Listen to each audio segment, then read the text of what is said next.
think there's two areas that I see in that. And let me start by saying that I'm grateful for the strong collaboration that we have with our medical leaders, our chief clinical officers and our chief medical officers for certain, and many others across our system. I think a lot of people think of revenue cycle as being billing, even though it's the smallest piece of what happens in the revenue cycle.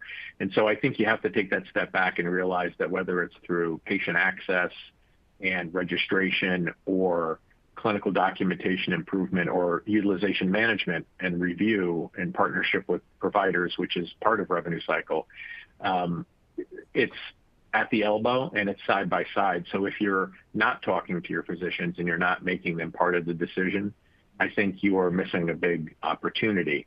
One of those opportunities, I think, is going to be in utilization review and automating and predicting the work that occurs around determining the level of care, obtaining those authorizations for inpatient admission, two-midnight rule, fighting against observation, downgrades and things like that, and working across that continuum.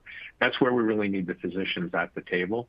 And if there's any opportunity to reduce the number of clicks for our providers and enable them to continue to provide patient care and use their expertise in a way that isn't chained to the computer, I think that we gain both in the patient experience and in physician satisfaction. So all of those things are going to be driven through reimbursement.